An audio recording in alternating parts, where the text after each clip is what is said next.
Welcome to the Millionaire Next Door podcast with Robert Curtis, CFP accredited investment fiduciary from Signature Estate and Investment Advisors. In this podcast, we help successful wealth accumulators like you looking to transition to a work-optional lifestyle by helping you build strategies for growing and maintaining your wealth. Robert draws from years of experience and fiduciary responsibility and interviews guest experts to help you build reliable strategies to grow and maintain your wealth. Now, on to the show. Rob Curtis values his clients. He's constantly working to improve their experience and hear what they have to say. I'm Patrice Sikora.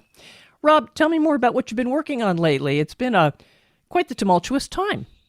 Yeah, absolutely. Yeah, it has been a tumultuous time. I'll touch base on that a little bit. But what I've been working on is what we continually work on. And as you know from previous discussions and podcasts, I'm always working on enhancing and building our practice and the processes and enhancing our client experience. So that's kind of a ongoing effort despite, what may be going on in the world. And there's quite a bit going on. So I may touch on that today. And sometimes there's a lag between when we record it and what comes out, but I'll touch base. But back to the continuous improvement, I like to think of 1% to 3% constant improvement, because I think that's doable.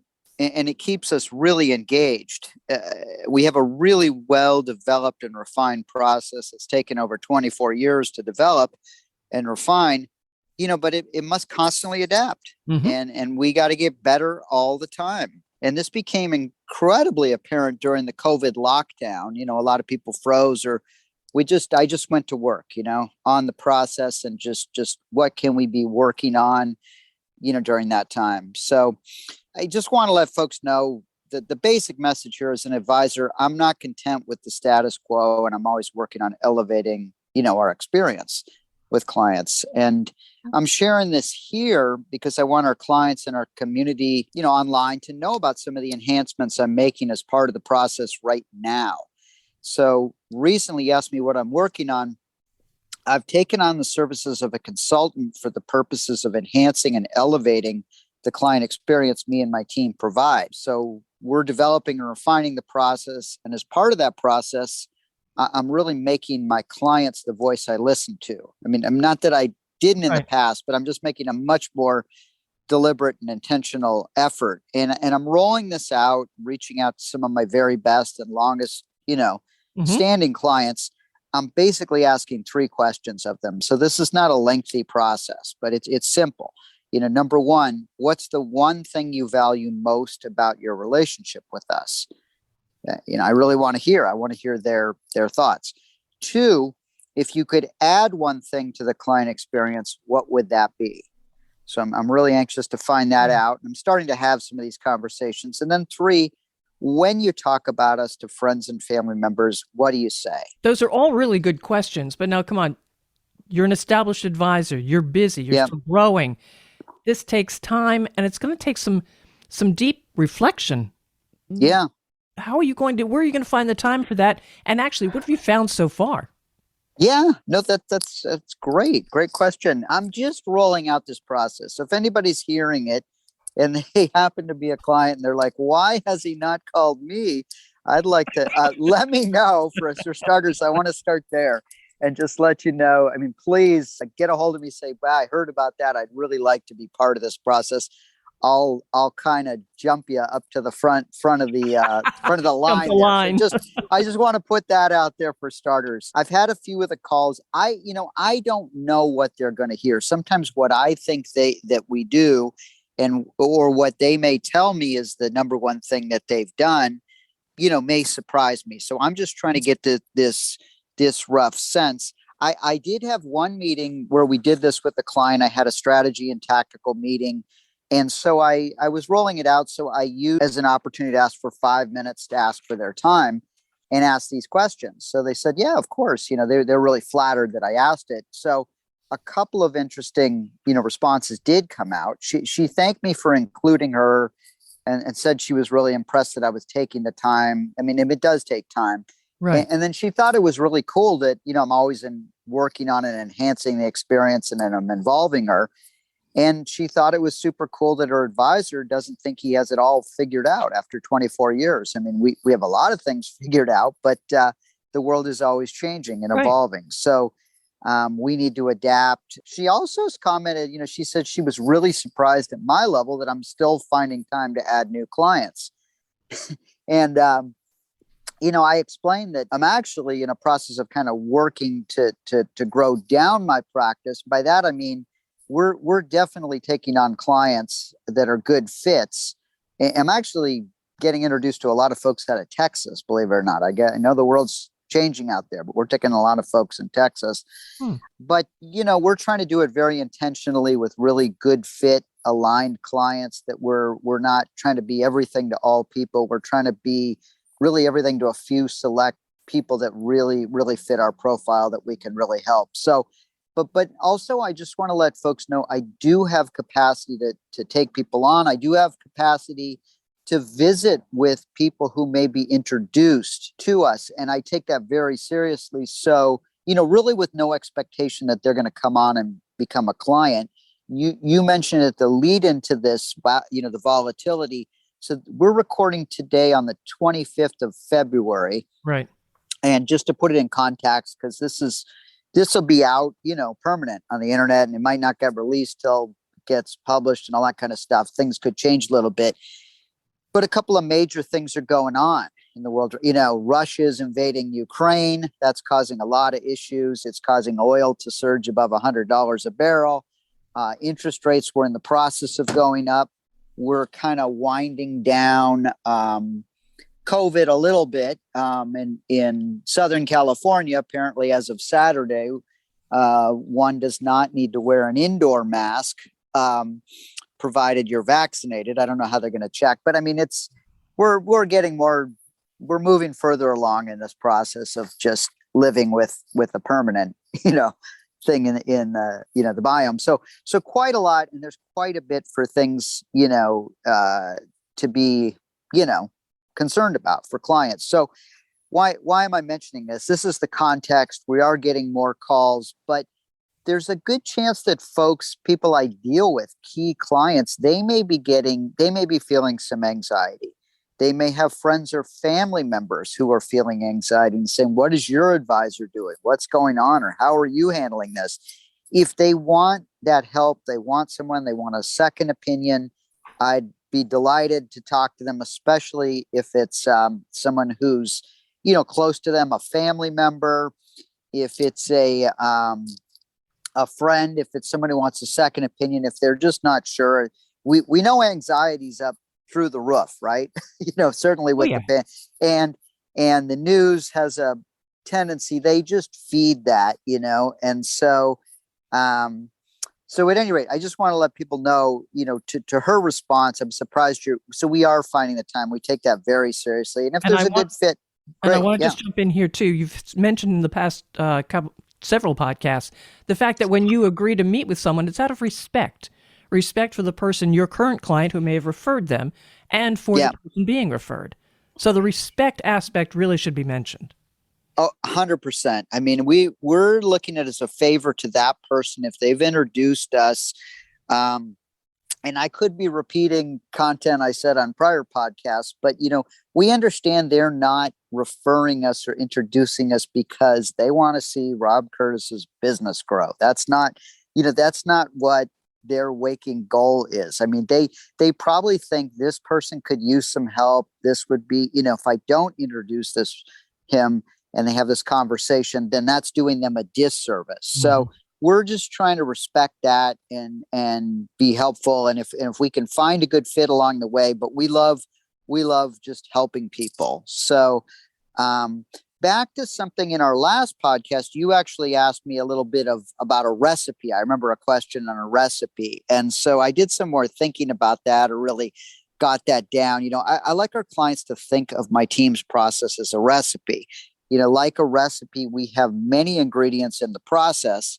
And we know that, at any one time in the life of our clients, most of these ingredients are not relevant. But our experience tells us that as our clients' lives unfold and their needs evolve, eventually all the ingredients will come into play. And, because of our experience, we know how and when to apply those ingredients and give our clients a sense of direction and the outcome, oftentimes before we even work together. So, All right. yeah. What are other conversations you're having? This is really, it's all coming together in a recipe.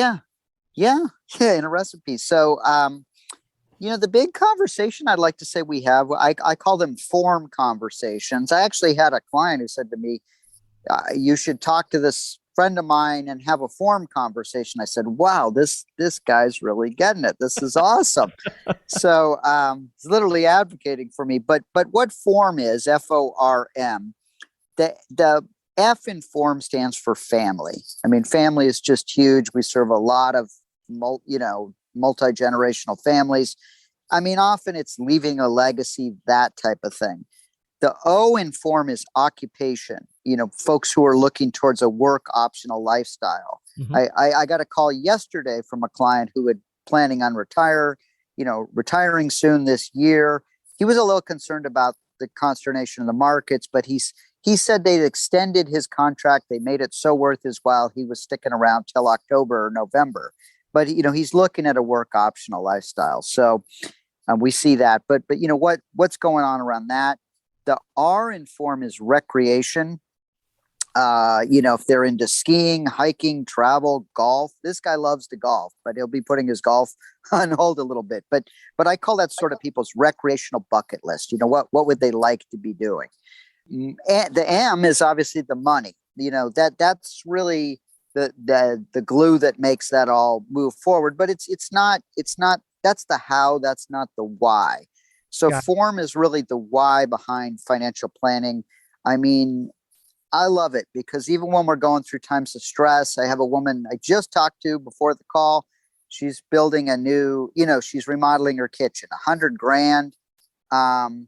She hasn't done it in 57 years. She's been in the home. It's a big, big deal. She's an 87-year-old lady. It's right on schedule. They're going to, we've had to free up some cash. Right. But that was just so important to her. So we're to see her do that. She actually has her family out this week from Arizona, and they're all going to see the kitchen. I thought this is just wonderful. This is great. So those kind of things are just really, really rewarding. And when you can get beyond kind of, oh my gosh, there's this invasion and things are up or down 1 or 2% on any given day, but really get to the heart of what's key in their world.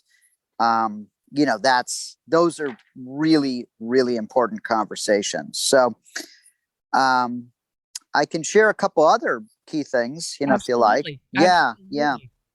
I think, and this is very timely. It always makes a lot of sense, but to put it really simply, and especially when we're talking to a new client, but even existing, we like to remind them, there's two things we really focus on. Would be obviously what matters to the client. That's just huge. And a second thing we focus on is what we can control. So, if you think about these two things, if you drew a circle around what matters to them, and a second circle, sort of like an interlocking two circles, and what we can control, there's an intersection of those two. There's an overlap. I think back to like 6th grade. You remember the Venn diagram? Do you love Venn diagram? Is anybody else? Okay, well, the Venn. So where those little two intersect, now it actually matters in life. It's but I thought it was kind of cool back then. So that's where me and my team live. If it matters to them, if it's in our control, if it's out of our control, that's tough. And we get a lot of calls during this time, Russia invading Ukraine, or, the president's latest tweet. I guess that's not this president, but it was last president. Can we control that? Not really, but so we're just constantly kind of focusing on what they can control, what matters, and a little bit of their noise canceling headphones, so to speak. So I really like to remind clients of that. And they find that to be really, really helpful. It's that overlap that's huge. There's another big conversation I'm having on a regular basis. And this is a conversation kind of contextually, but it's just every day with the woman, with the kitchen, the gentleman deferring his retirement. I've got another, all the things we do for clients. It's just amazing. And then they don't always see it totally integrative. A lot of times they understand what we've done up to that point. But they don't understand all the things that are going on. But we're living in this world, and we're able to offer a lot of value. So let me talk about these. I call them 7 pillars, 1 process. And I have another example of this. Is just client conversations. I didn't even plan this, but things that have happened in the last week. But one of the pillars, and I like people to know, is just wealth management. I mean, that's part of our process. We think we do it very well. It's a core integral process. I mean, there's a lot of firms that do that. Some do it very well. That's a key part of our process. Risk management is huge too. I'm not per se an insurance sales guy, but we're looking at insurance, risk transfer. If it's a business owner, it could be key person or business succession planning. That's part of our process. Comprehensive financial planning. I'm a CF certified financial planner, been doing that over 20 years, but it's not just about creating a book or this static plan. I mean, this is real life dynamic stuff that's going on. Tax planning. We're right in the middle of tax season. A lot of my calls, and I've learned doing this 24 years, a lot of calls this time of year.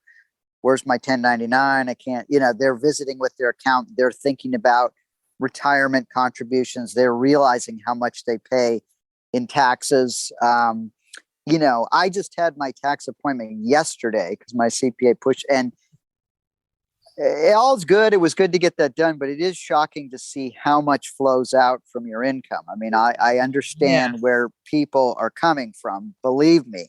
So we're really, it's really important, not just how much you make, but how much you keep. We interact with their tax professionals, but we're always looking to make tax sensitive, tax efficient decisions or educate them around that. Even the woman taking out money out of her trust for the home, the kitchen remodel, there was one thing in her portfolio was up 1,100%. There was something else that was up 57%. So, I mean, this is over a long period of time. So we chose the more tax efficient one just to pay less in taxes right now. Yeah.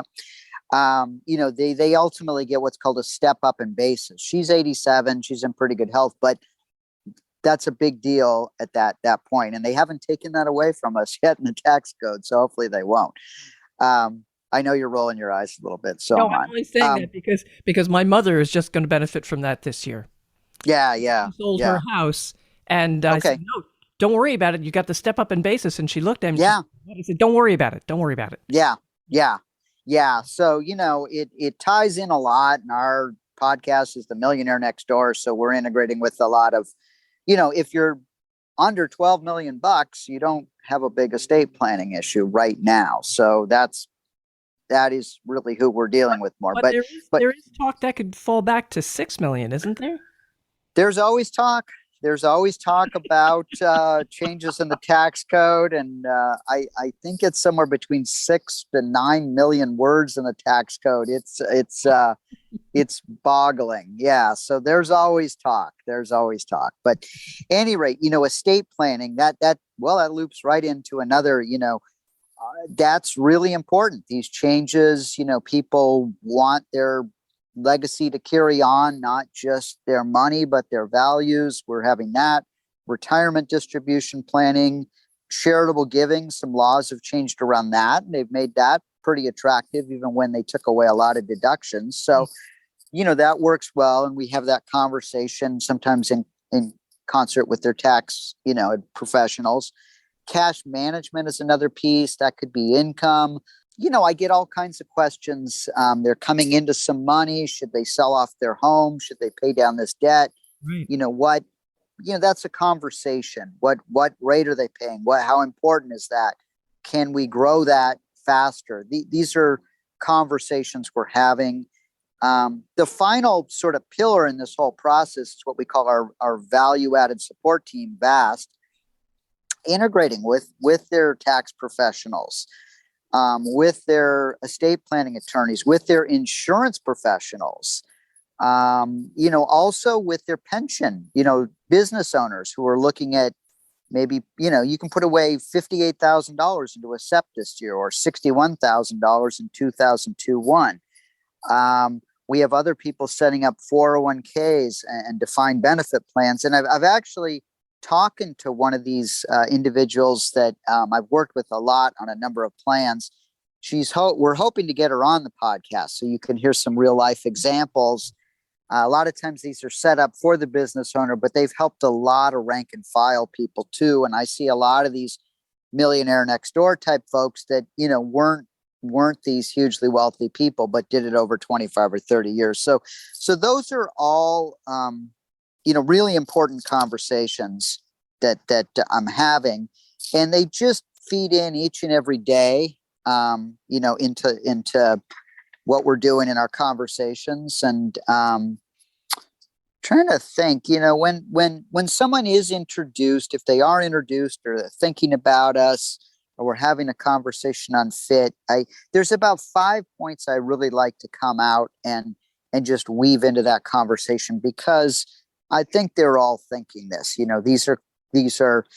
I brought in a gentleman from Texas who asked, what else should I be asking? It was a great question, but I tried to cover all these things.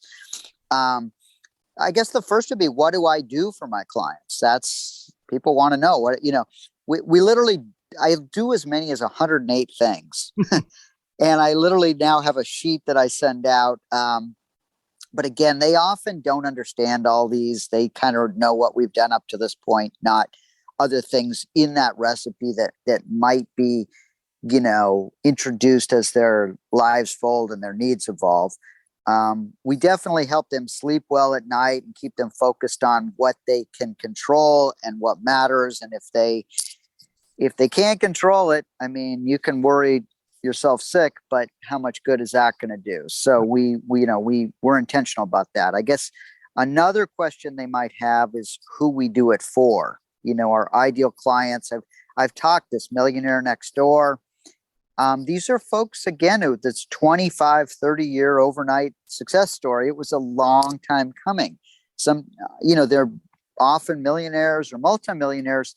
Funny thing, they might not feel like it. Okay. They might be sitting with $2.5 million in their accounts. They don't feel like they're wealthy or that, but there they are, but it took a long time. And so it's thinking through. I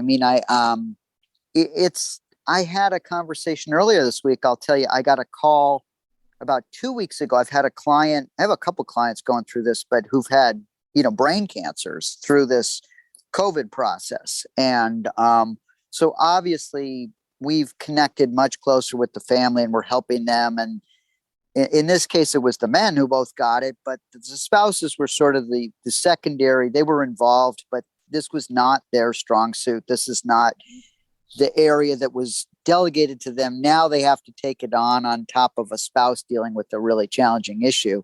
So I got a call from the daughter of one of them about a week and a half ago, letting me know her father had been in the hospital. He was going to get released. Things were not too good, but he's coming home, and there's going to be some healthcare costs in the home that are, a big jump from what they're used to. And I'm talking to the wife quite a bit, helping her deal with it. She relies on me a lot because that was just not her strong suit. But obviously you see the caregiving and living with a spouse who's, he's had it for a few years now. It's draining, it's really stressful. So long story, they're just figuring out the costs. Initially I think it was like $3,500. It might even be a week, initially. I think there's some big care costs. And so at any rate, I looked over the accounts. I called them back, the family. I let them know where they stood on cash. They're actually in really good shape to deal with that. They've got the funds. The wife, who I'm always trying to really just make this easy for, because I know she's got a lot of stress. She said, well, would you like to talk to to him. And I'm like, that's great. I didn't even know, I thought he was going through this. I didn't even know what kind of state he's in. So he gets on the phone, totally lucid. We have a great conversation. I walk him through all this. I tell him, you've got these funds, you can do it. The need is there. It's putting stress on your family. We're totally on the same page. He's good with it. Very enlightened guy, and I actually went out and physically visited them right at the end of the year, before their, what's called their RMD. It's a required minimum, but we needed a signature, and I knew there was just scanning and faxing. So I just drove out. I also got to visit with, and he was surprisingly just cheerful, ready. I know he has his, days when the energy isn't there, he needs to nap, but it was great. And I can remember, this is just a side. I told him about the podcast. So I if you're listening, please indulge me here. But this gentleman came into my office a few years back. I mean, he's in his 80s, really bright guy, his PhD. He has, those little pods, those travel things that you're on two wheels, and I don't even know what they're called, but you zoom around on an electric. Segway? A Segway. Yes. He rides it over from his office to my office, up the elevator, comes in. He's zooming around through my office. And I'm thinking, my gosh, this guy's in his 80s, zipping around on the Segway. And then he says, do you want to try this thing? Because I'd never tried it. And I used to skateboard, and I'm like, yeah. And I'm thinking, no, you know what? I'm going to crash into one of our walls, and this, I'll leave this to you. But I guess the point was, he's just an amazing guy. And then to get to visit with him, but they're really going through, I don't mean to make light of it. I was just happy that we were able to engage so well. That was a real pleasure. And then we're helping him through this. And we see that kind of stuff all the time. It's a kitchen remodel. We need extra care because we have a major family healthcare, and the daughter calling me, she's an adult, but it's, it's a sandwich generation kind of thing. So we see that, we help people through that. I got a little sidetracked there, but I love that story. And these are just things I deal with every day. A third question people might have is sort of how do I do what I do? How does our team do it? I mean, again, we just continually work on the craft. It's part art, part science. It's a lot of humanity. It's bedside manner, but that became so clear in COVID. And when you have these trusting relationships, you're just trying to get people, through life and through challenges, and give them good advice and help them make good decisions. So that's how we do what we do. Why do I do it? I mean, it's the fit. I love helping people. That's a great way to interact. At this point, I don't have to do it. I get to do it. So I just feel very blessed. Fifth and final question may be, how are me and my team unique? What sets us apart is definitely our people and our practice and our process. I mean, I think the key thing, and I get a kick out of it's just a very well-developed process, but we're always working on it. We're always learning new stuff, and we're always trying to make it better. And that's what I really, really enjoy. So I still think the key question here is number 4. Why do you do it? And you why do I do? Yeah. But that's the crux of the matter. If you didn't want to do it, yeah, you wouldn't be as good as you are. Yeah, having the process we can rely on is great. Developing it, it's really the interactions. It's seeing people who might be experiencing some anxiety or not sure, and just getting them through that. Just getting them focused on what we need to. I mean, the market was down a little this week, or quite a bit. And then we had some people who had cash flow needs. And even myself, I freed up a little bit because my son's college tuition payment is going up. So you know what? Mm-hmm. It's there. We deal with it.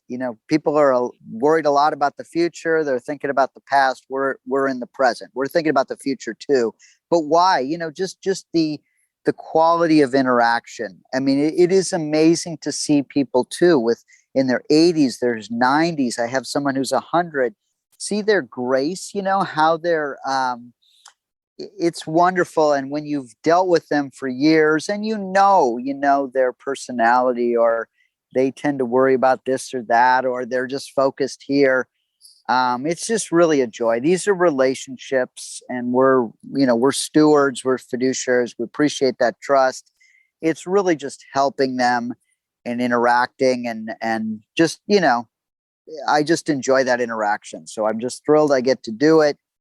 And it's been great. So share this Winter Olympics story, or the Olympics story. Yeah. Oh, this is just something kind of random, but it got me thinking a little bit. We just finished the Olympics in Beijing, which I guess some people had some mixed feelings about. I don't know if the Olympics are quite the brand they used to be, but yeah, at any rate. But at any rate, I thought about this Usain Bolt. Did you remember Usain Bolt, this incredible track star? He was a summer type game. But just what an incredible, fastest man in the world. What an incredible investment this guy made. Usain Bolt won 8 gold medals in 3 Olympics. And then I was reading, he ran on the track. He only ran for 115 seconds in his entire Olympic career. And the guy, was just impoverished from Africa. He earned $119 million from that. Nice. So guy was making over $1 million a second. That's an economy of effort. But literally for those 2 minutes, he trained over 20 years. So just an enormous amount of work. That's an investment. Think long-term.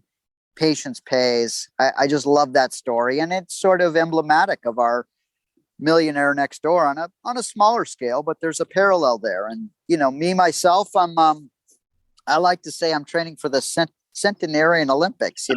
I've got another 50 years to do it, but I'm working on it each and every day. Well, there must be a junior centenarian Olympics, right?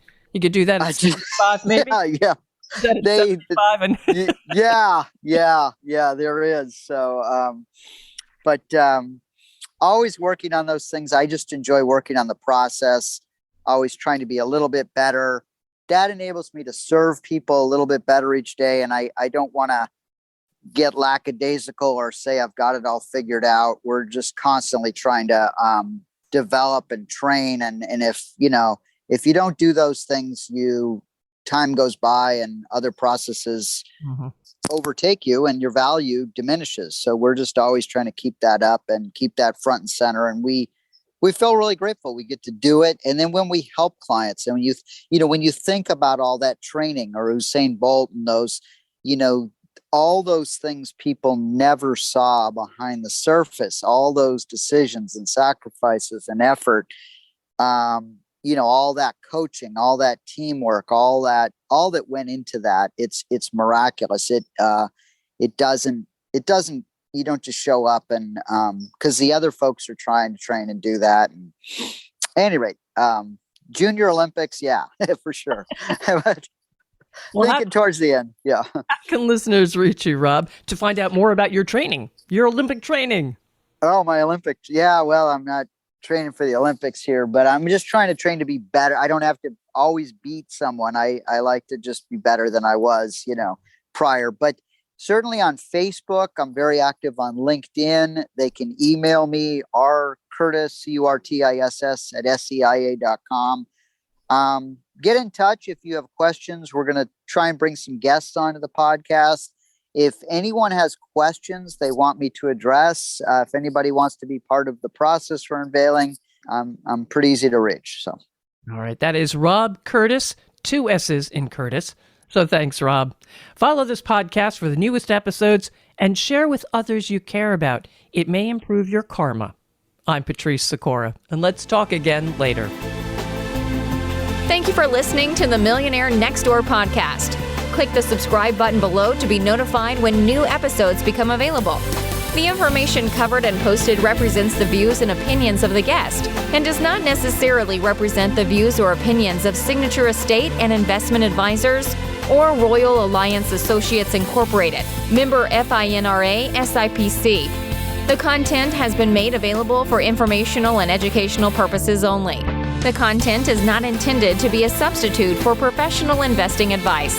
Always seek the advice of your financial advisor or other qualified financial service provider with any questions you may have regarding your investment planning.